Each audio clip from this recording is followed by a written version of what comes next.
Good morning. Last class we have discussed about the design of screen chamber, and then today's class we will see the next unit operation, that is the grid removal, or we can say it's a grid chamber. In this, actually we should know that what is the principle behind the removal of the grid, and then the mechanisms, and then design of the grid chamber. Okay, then the grit is it's like inorganic solids. Okay, grit, the name grit implies that it is an inorganic solids like sand, pebbles, seeds, some eggshells and other materials in wastewater that are non-putrescible. Non-putrescible means it may not be decomposed. Okay, that is with the help of microorganisms, non-putrescible. It will not produce any bad smells, okay, and are heavier than organic matter. Therefore, the main objective of the grit chamber is to remove the grit particles. These grit particles are inorganic in nature, that means non-putrescible in nature, and are heavier than the organic matter. The reason for grit removal is like to protect the moving mechanical equipment. Okay, then for example, if you are allowing the wastewater as such with glass and sand materials, or with the grit particles with a specific gravity of 2.65, it may damage the some equipments. Okay, that whatever things we are using it in the like biological systems like aerators and all we used to use. Therefore, it may damage the mechanical equipment and pumps from unnecessary wear and abrasion. And then to prevent clogging in pipes, okay, because some locations then we have to pass the wastewater through the pipes, then that may clog the pipelines, and heavy deposits in channels, okay, to prevent clogging in pipes and heavy deposits in channels. And then to prevent cementing effects on the bottom of the sludge digesters and primary sedimentation tank.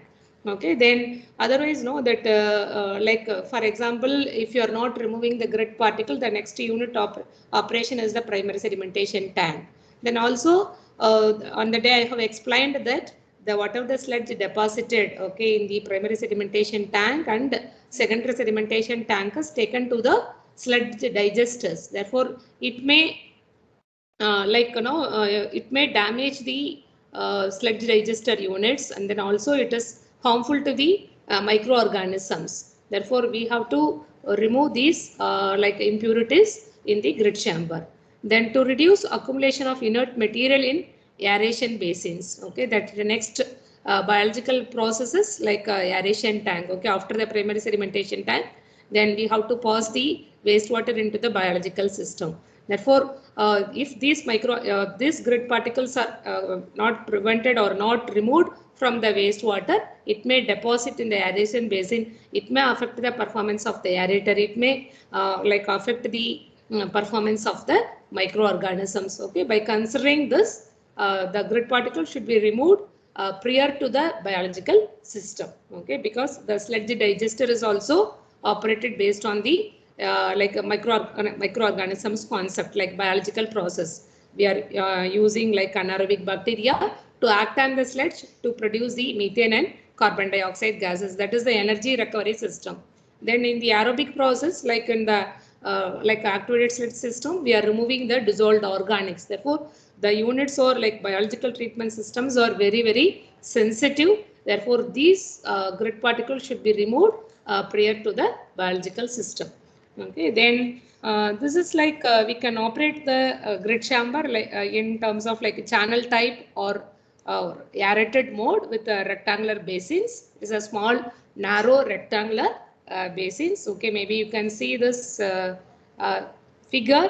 Okay, you can see that maybe here you can see that three chambers. Okay, narrow rectangular. Okay, it's like a this is like one unit. Maybe you can see this is one unit.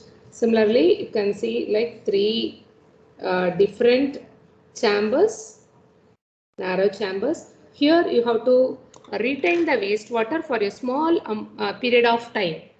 In terms of seconds, 20 to 90 seconds, or we can say like 60 seconds.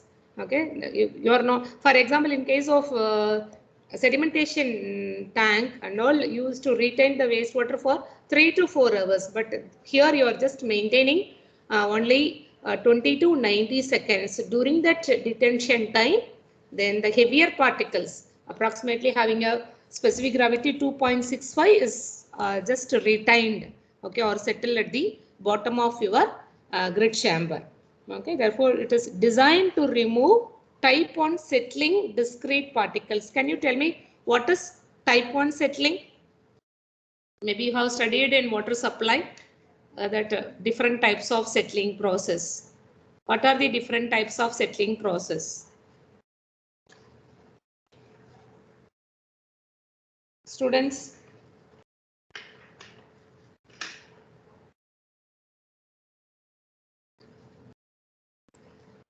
Have you heard of type 1 settling, type 2, type 3 and type 4? No, ma'am. No. Okay. I will just explain this. The type 1 settling is, it is by the discrete particles. Then you should know the meaning of discrete particles. These particles will not change their size, shape during the process of sedimentation. That is called as discrete particles. Is it clear? It will settle at the bottom of the chamber as an individual entity. During the process of sedimentation or settling, these particles will not interact with each other. Therefore, the sizes of these particles will not be increased during the process of sedimentation. That is called as discrete settling. Okay, especially in water treatment.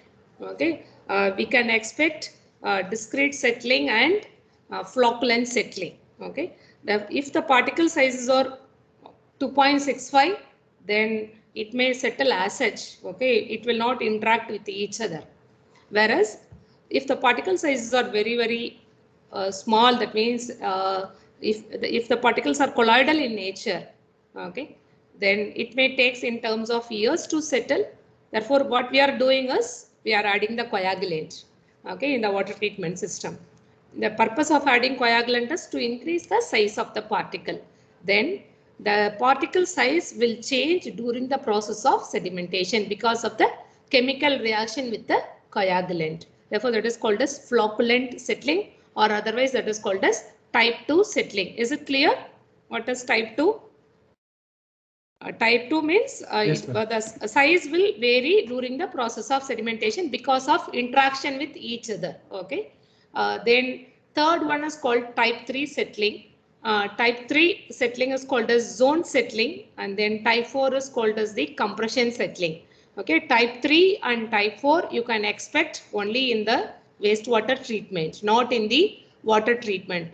Only type 1 and type 2 you can expect in the water treatment systems. Now, I will explain type 3 and type 4 later. Now you just apply the concept of type 1 here, because the grid chamber is designed to remove specific gravity of the particles with a specific gravity of 2.65. Therefore, you can expect here as type 1 settling.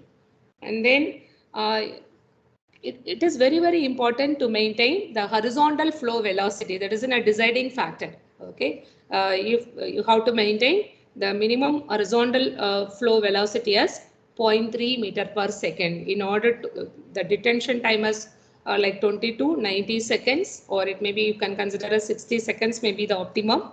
Also, you have to maintain the horizontal flow velocity as 0.3 meter per second.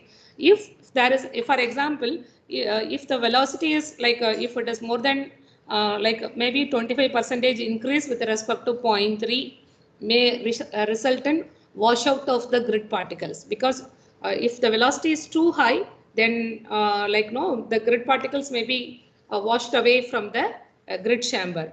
If the velocity is less than, like maybe if it is 25% less than 0.3 meter per second, sometimes the non-target organics, for example, other than grid particles also will be removed in the grid chamber, because the velocity is very less. Therefore, the other organisms also, other organic matter is also will settle at the bottom of the chamber. But our objective is to remove only non-putrescible organic matter in the grid chamber. That means only the glass particles, sand materials, and the other pebbles, etc. Therefore, you have to maintain the proper horizontal flow velocity in the grid chamber.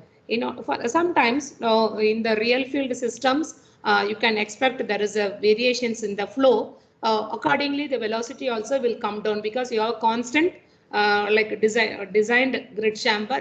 That means you are fixing all the dimensions. You are not varying the dimensions during the process of operation. It is a fixed one.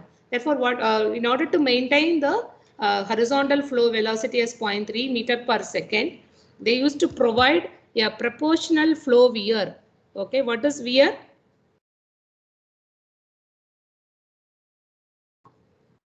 Students, what is weir?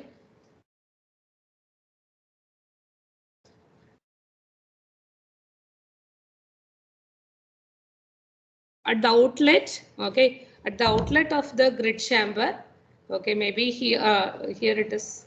At the outlet here, you have to provide it's like the flow movement, okay, from the grid chamber into the other unit, okay. It will pass through the narrow, like a proportional narrow channel, okay. That is the proportional flow weir, okay. Instead of having a constant opening like this, generally what maybe in the from the tank, okay, the water may overflow, like it may pass through the small, this is the opening, okay, 1 minute.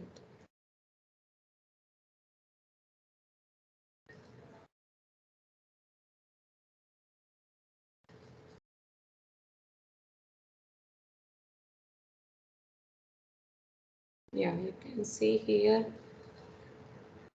Yeah, maybe here you can see this is the arrangement, okay, but this is not a proportional flow weir, okay. Water will just, it's like a rectangular chamber, that's all, okay. The water will overflow over the rectangular weir, but proportional flow weir is you have to just make an arrangement like this at the outlet of your grid chamber, okay.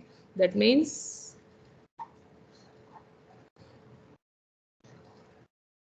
if the flow is there, if there is any variations in the flow rate, okay, sometimes maybe 100 mld, sometimes maybe 105 mld, sometimes maybe 95 mld, then accordingly the area will be adjusted, okay, that the flow through this weir may be adjusted and maintains the constant horizontal velocity as 0.3 meter per second.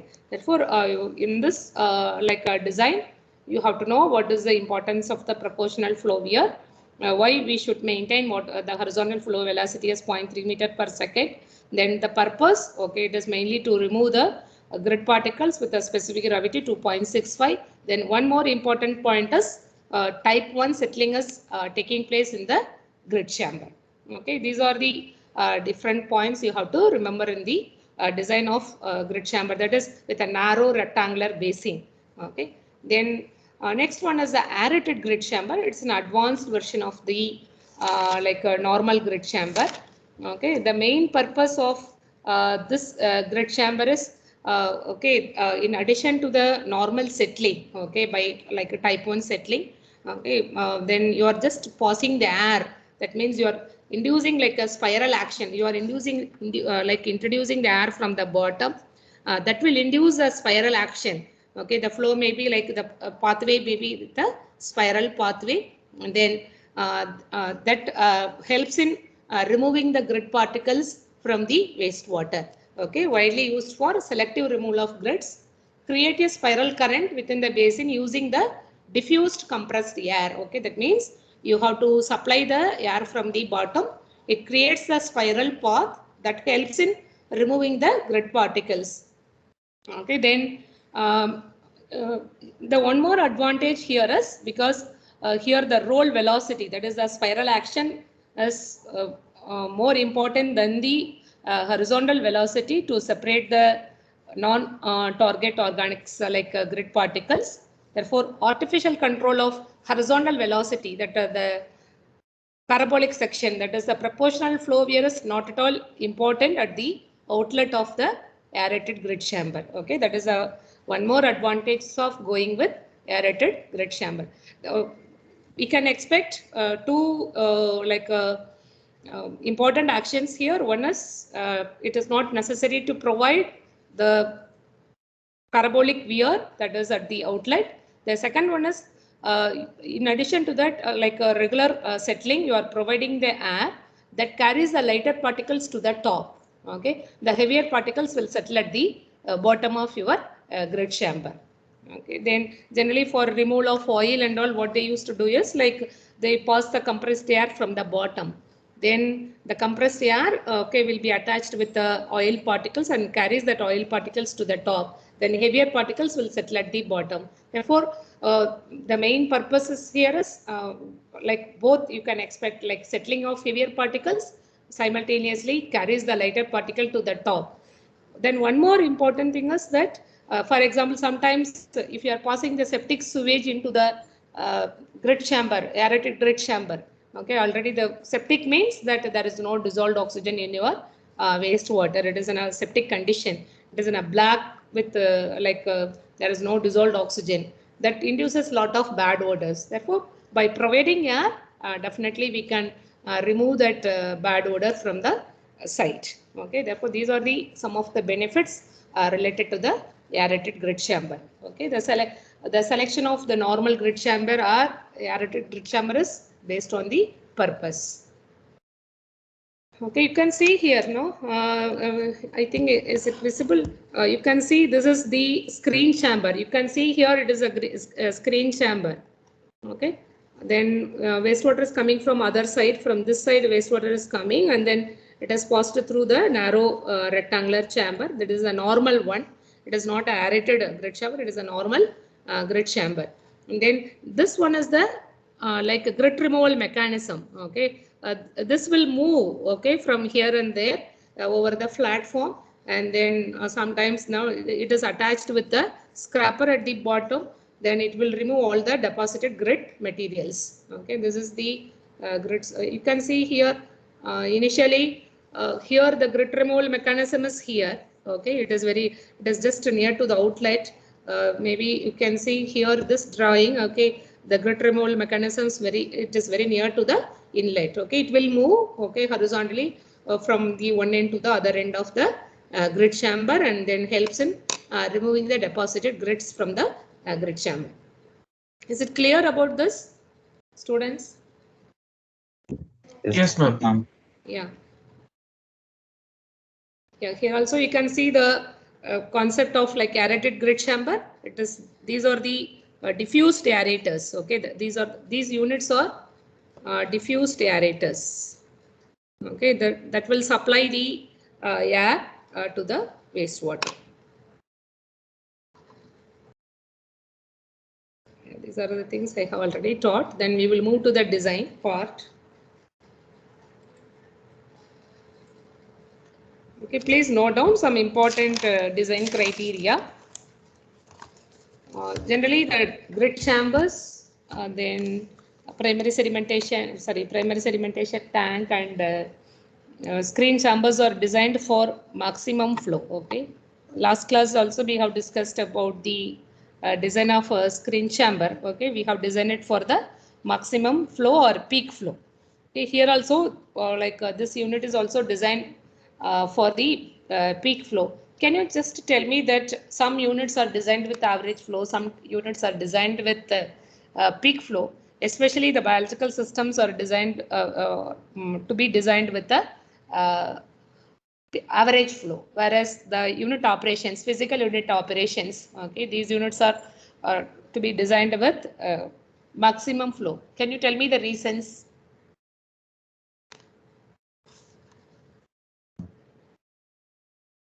Ma'am, in physical processes, we are giving some input power, no, ma'am. So when the velocity reaches peak velocity, we may not have enough power to drive the process. So we need to design it for the peak flow. Okay. Yes, ma'am. What about biological system? Why we are not designing the biological systems with a peak flow?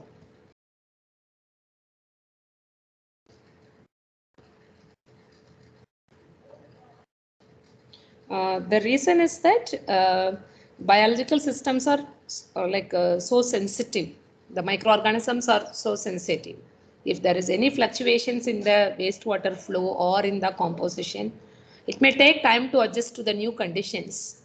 Okay, because it is similar to the human beings, no? Initially, for example, maybe up to 12th class, you may be in the house, okay, maybe if you're coming to the hostels, it may take time for you to adjust to the new environment. Similarly, if there is any sudden increase in wastewater flow or sudden decrease in wastewater flow, may affect the performance of the system. Therefore, you have to design the biological systems with the average flow, whereas in the physical systems, there microorganisms are not involved. You are just applying the gravitational force, like settling concept, okay, to remove the impurities from the wastewater that may not affect the performance of the system.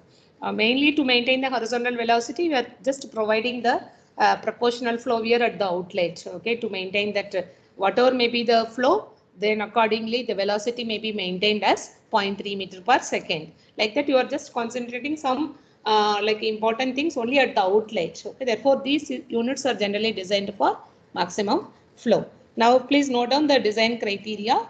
Generally it is designed for peak flow. Then detention time varies from 20 to 90 seconds. Then surface area of the grid chamber. Surface area of the grid chamber is 2.25 meter square per 100 meter cube per hour of sewage flow.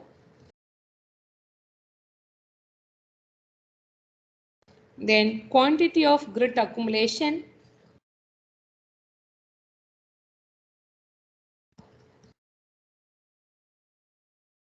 It is 60 meter cube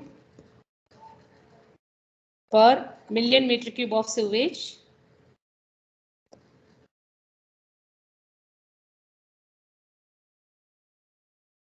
Then a cleaning period is once in 3 days.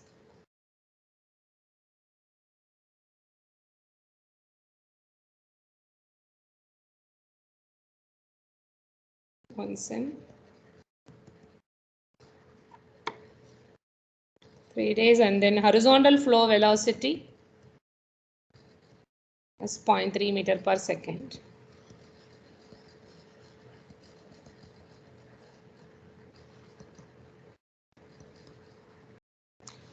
Okay, please note down, design the horizontal flow grid chamber.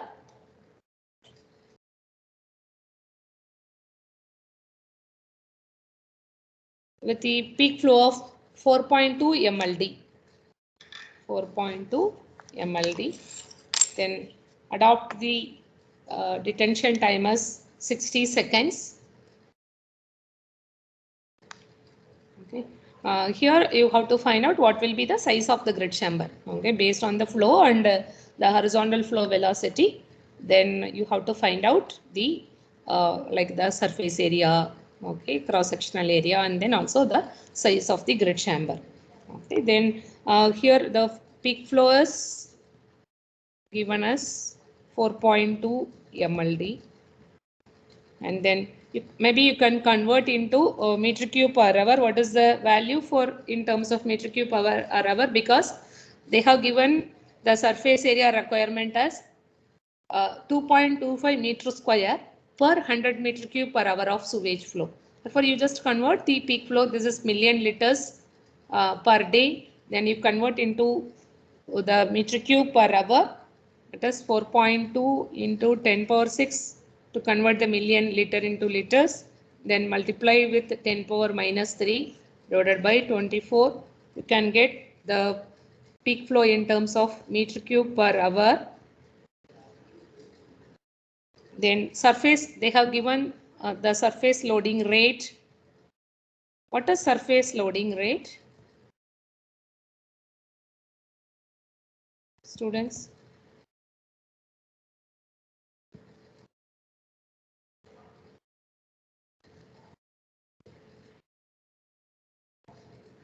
What is surface loading rate?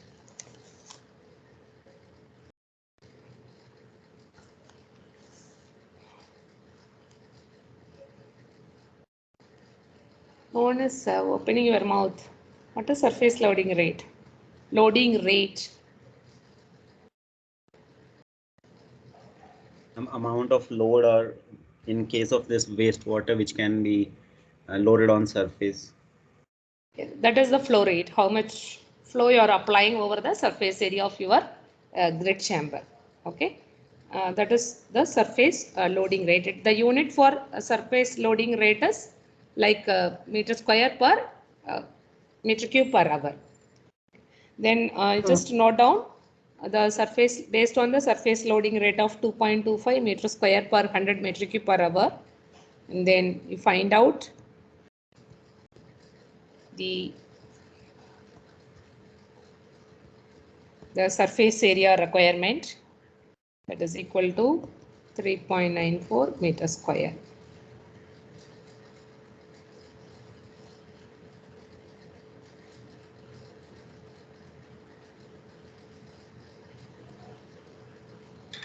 It is 3.94 meters square. Then they have given the mandatory requirement, that is the horizontal flow velocity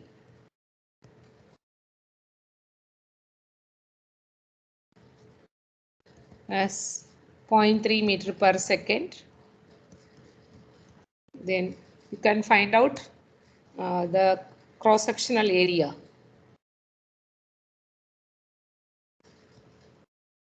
The cross-sectional area of grid chamber as flow rate divided by the horizontal flow velocity. It is 175 meter cube per hour. Then they have given the velocity as 0.3 meter per second, like 0.3 into, I have converted into meter per hour. Then the cross-sectional area is 0.16 meter square. Then based on the detention time, you can adopt detention timers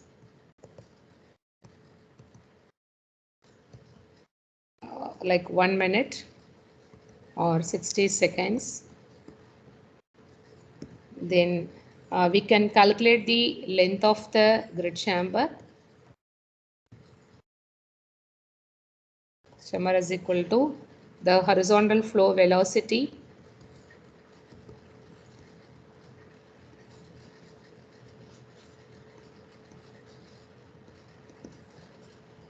into detention time.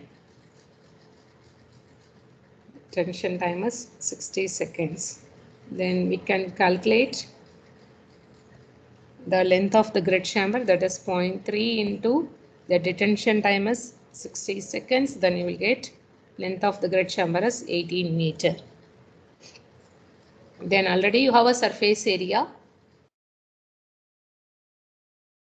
Surface area is how much? It is 3.94 meter square. Then you know what is the length of the grid chamber. That is equal to 18 meter. From this you find out what will be the width of the grid chamber.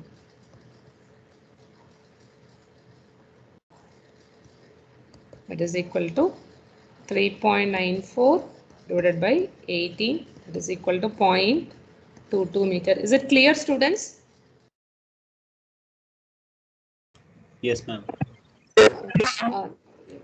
You have to remember the surface loading rate. That is one important criteria. Then the second one, the horizontal flow velocity. Then third one is the detention time. With this, now maybe you have calculated what is the length of the chamber, width of the chamber. One more thing is you have to find out the depth of the grid chamber. Okay, now to find out the depth of the grid chamber, you have to use the cross-sectional area. Okay, depth of the depth of grid chamber. Depth of grid chamber is equal to depth of the flow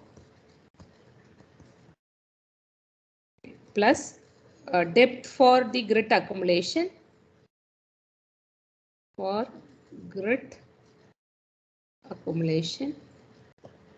plus freeboard. Okay, for any tank design, okay, water tank, or you have to assume some freeboard, that is the over which over the the water surface you have to maintain some freeboard. Therefore, the depth of the grit chamber is depth of flow plus depth you have to provide for some grit accumulation plus freeboard. Okay, now we can calculate based on the cross-sectional area that we have calculated based on the horizontal velocity. Okay, that is that will provide depth of flow that is equal to 0.1 cross-sectional area divided by the width of the chamber, that is equal to 0.16 divided by 0.22, that is equal to 0.73 meter. Then you can assume the freeboard as,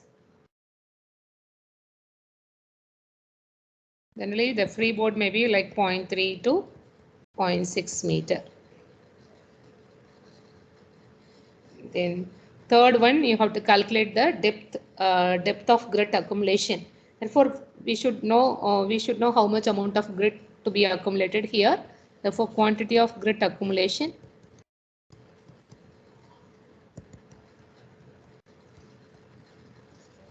that is equal to in the design criteria they have mentioned as 60 meter cube per million meter cube of sewage.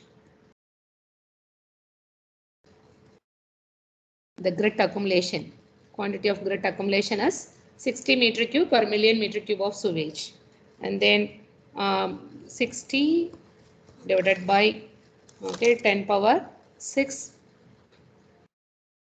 into, we have the flow rate as 4.2 into 10 power 6. I have converted into liters. Okay. Into 10 power 6 into 10 power minus 3, because we have to convert million meter cube. Okay, therefore you have to convert into million liters per meter cube. Sorry, meter cube per day. This I have converted into meter cube. Okay, meter cube ml, because 4.2 mld. I have converted this one into meter cube per day.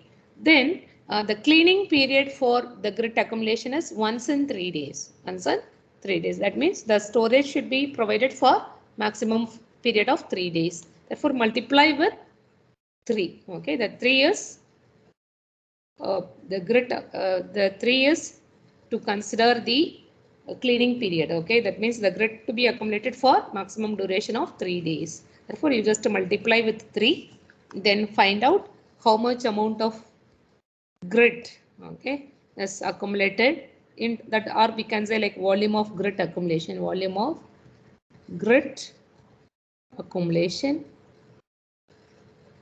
is equal to 0.756 meter cube. Then how do you find out the depth of the storage of grit, students? Now you have volume of the grit accumulation. Then how do you find the depth of storage of grit?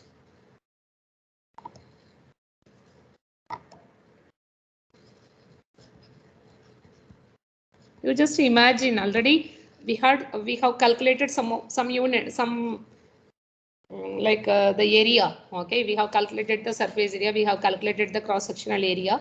Okay, which one you should use to calculate the depth of storage of grit? Surface area. Yeah, surface area.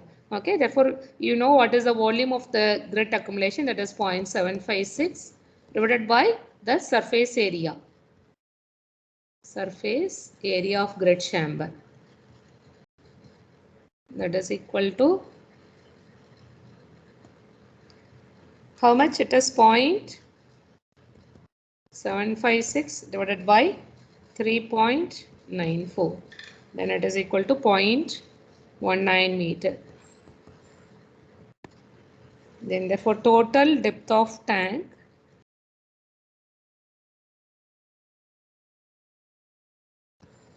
depth of flow, that is equal to 0.73 plus depth of storage of grid, that is 0.19. Then the freeboard maybe you can consider as 0.3 meter. That's around 1.22 meter. Therefore, the size of the grid chamber is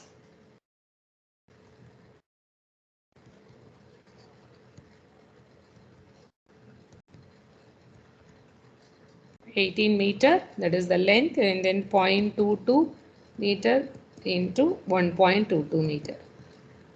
Is it clear, students? Therefore, the name itself implies that it's a narrow chamber, narrow, like a length is 18, width is very small, it is 0.22, the depth is 1.22 meter. Is it clear? How to design the grid chamber based on the peak flow is a normal one, channel type grid chamber. It is not aerated grid chamber, it is a channel type grid chamber. You just go through once, then if you have any clarifications, then I can explain it.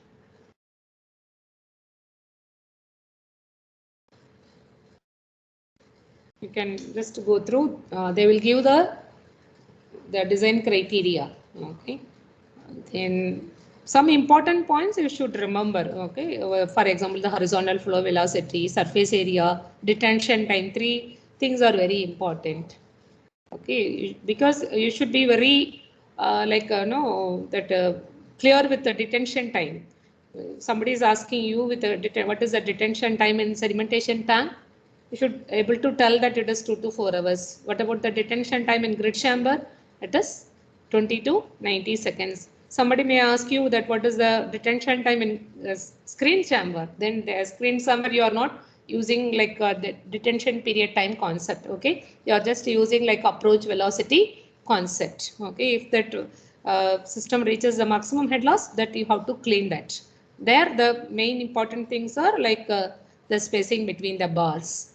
Okay, then also the approach velocity and velocity through the rack. Is it clear? Yes, ma'am. Shall I move to the next unit? Students.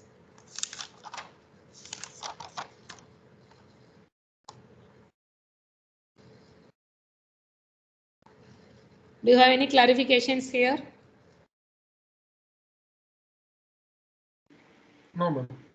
Okay.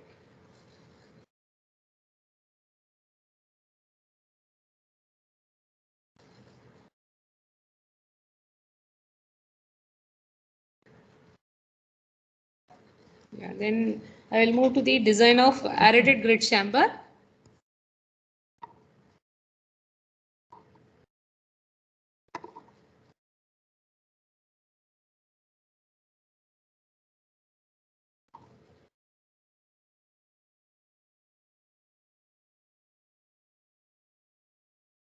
Aerated grid chamber.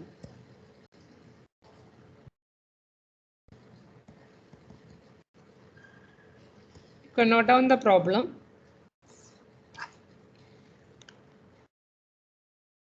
Designed hourly average flow of a municipal wastewater treatment plant is 0.438 meter cube per second. Average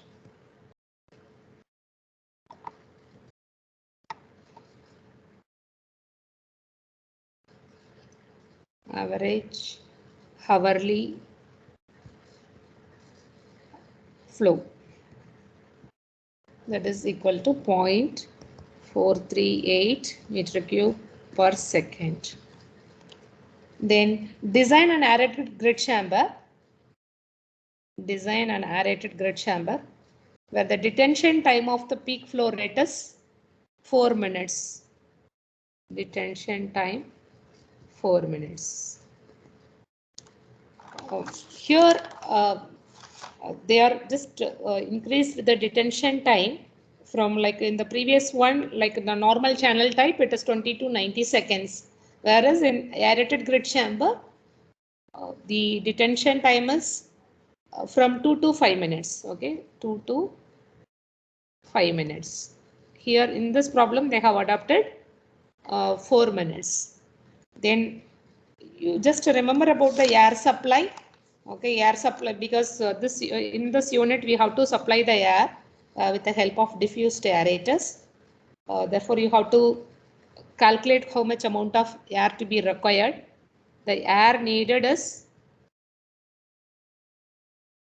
0.3 meter cube. Okay, all those things they used to give it in the problem statement. Okay, 0.3 meter cube per minute per meter length of the grid chamber.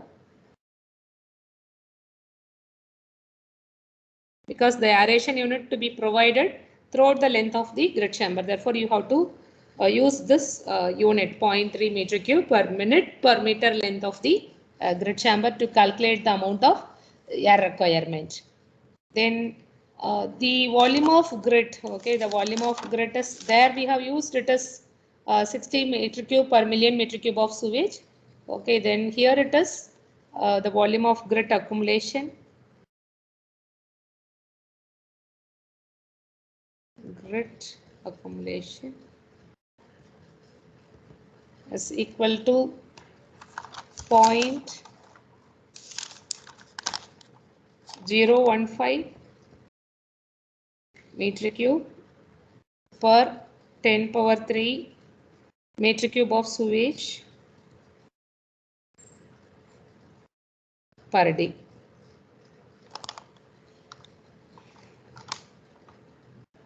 Here also you can assume the cleaning period as 3 days or once in 3 days cleaning period. Once in 3 days. Can you just proceed this problem? How to do the design for the aerated grid chamber? I have mentioned that yes. All the yes.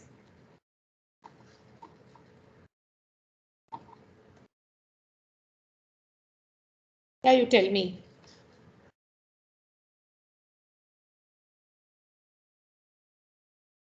Grid chambers to be designed for peak flow. Therefore, the first step is you have to calculate the peak flow. Peak flow is the peak factor into average flow.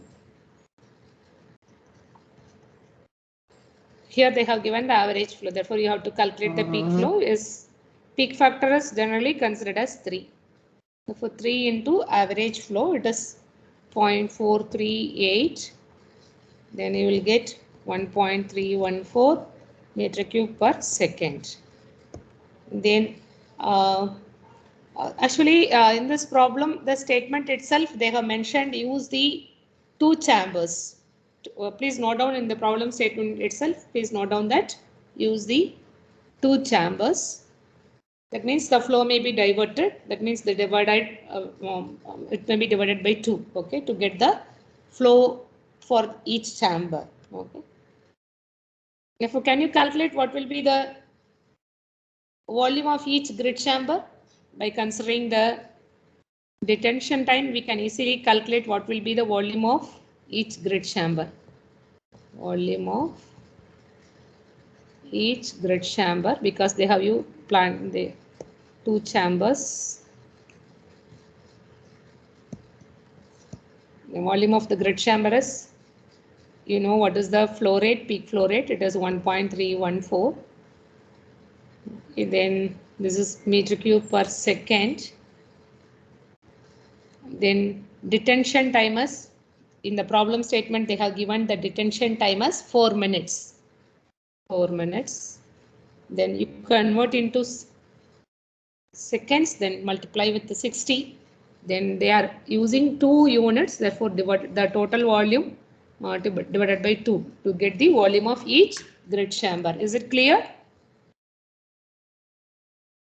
157.68 meter cube. Yeah, please read the problem statement. They have given very clearly what will be the volume, what will be the flow rate, average flow rate. Design an aerated grid chamber where the detention time of the peak flow is 4 minutes. Therefore, they have given what is the peak flow, detention time, what is the average flow. But we have to design the system for peak flow. Therefore, to get the peak flow, we are multiplying the average flow with the peak factor. Then also they are using 2 chambers. Therefore, you have to divide the total volume by 2 to get the volume of each grid chamber. Then third step, you have to calculate the depth. Okay. Depth of the flow, maybe you can consider as depth of the flow. Because here the horizontal flow velocity is not a mandatory requirement. That's why they are not considering that concept to calculate the length of the tank. Is it clear? In the previous one, they have considered the horizontal flow velocity as 0.3 meter per second. Then based on the detention time, they have calculated the length of the tank. But here, the horizontal flow velocity is not a mandatory requirement. Therefore, after calculating the volume, okay, then you have to calculate the depth of the tank or depth of the flow, that is equal to, it is 1.5 times the width of the grid chamber. You have to use this. Then the width of the grid chamber is, yeah, please note down, 1.5 times the width is 3 meter they have adopted. Okay, these value to be adopted based on the design criteria. Okay, in the problem, give the design criteria in a table format. Okay, you have to proceed based on the design criteria. Some criteria may be mentioned in the problem statement. Okay, that is in the regular statement. Some may be I used to give as in a tabular format. Therefore, while doing the design, okay, you have to adopt. For example, after calculating the volume, I am just calculating the depth of the flow. The depth of the flow is, it is based on the depth to width ratio as 1.5. Okay, also they have adopted the width of the chamber as 3 meter. Therefore, you just based on this, you have to calculate the depth of the flow. Depth of flow is 4.5 meter. Then now you have like a depth as well as the width. We can calculate the length of the grid chamber. Length of the grid chamber is, the volume of the grid chamber is 157.68 divided by 3 by 4.5. Then you will get the length as 11.60 meter. Then find out also they have given the volume of grid. Volume of grid, that is equal to 0.015 meter cube per 10 power 3 meter cube, 10 power 3 meter cube of sewage per day. Then that is equal to 0.015 by 10 power 3 into 1.314 into 60 by 60, because to convert into per day, there it is a second. Okay, then into 24, multiply with 3 days, okay, as a cleaning period. From this you can find out the what is the volume of grid. It is 5.1 meter cube. Then you find out the depth of grid accumulation. Depth of grid accumulation, that is equal to volume of the grid divided by the surface area, that is 11.6 into the 3 meter. 3 meter is the width of the chamber. Okay, to get the surface area, multiply length and breadth, then you will get 0.15 meter. Then total depth of tank, total depth of tank, that is equal to 4.5, that is the depth of flow, and then depth of grid accumulation is 0.15. Then you can adopt the free board as 0.3 meter. You will get 4.95 meter. Therefore, the size of then one more thing you have to calculate, that is the air needed, air requirement. Air requirement is 0.3 meter cube per meter per minute per meter length of the grid chamber. That is equal to 0.3 meter cube per minute into the length of the grid chamber is 11.60. Then it is 3.48 meter cube per minute. This is the air requirement. Continuously you have to pass the air with the help of diffused aerators at the rate of 3.48 meter cube per minute. Is it clear? Now finally you can say that the length of the size of each grid chamber, aerated grid chamber, size of each aerated grid chamber is, what is the length? It is 11.60 meter. Then width is 3 meter, and then the depth is, what is the depth? Students, what is the depth? 4.95 meter. Okay, then finally you have to say what is the amount of air requirement. In addition to the size, you have to say about air requirement, that is 3.48 meter cube per minute. Is it clear?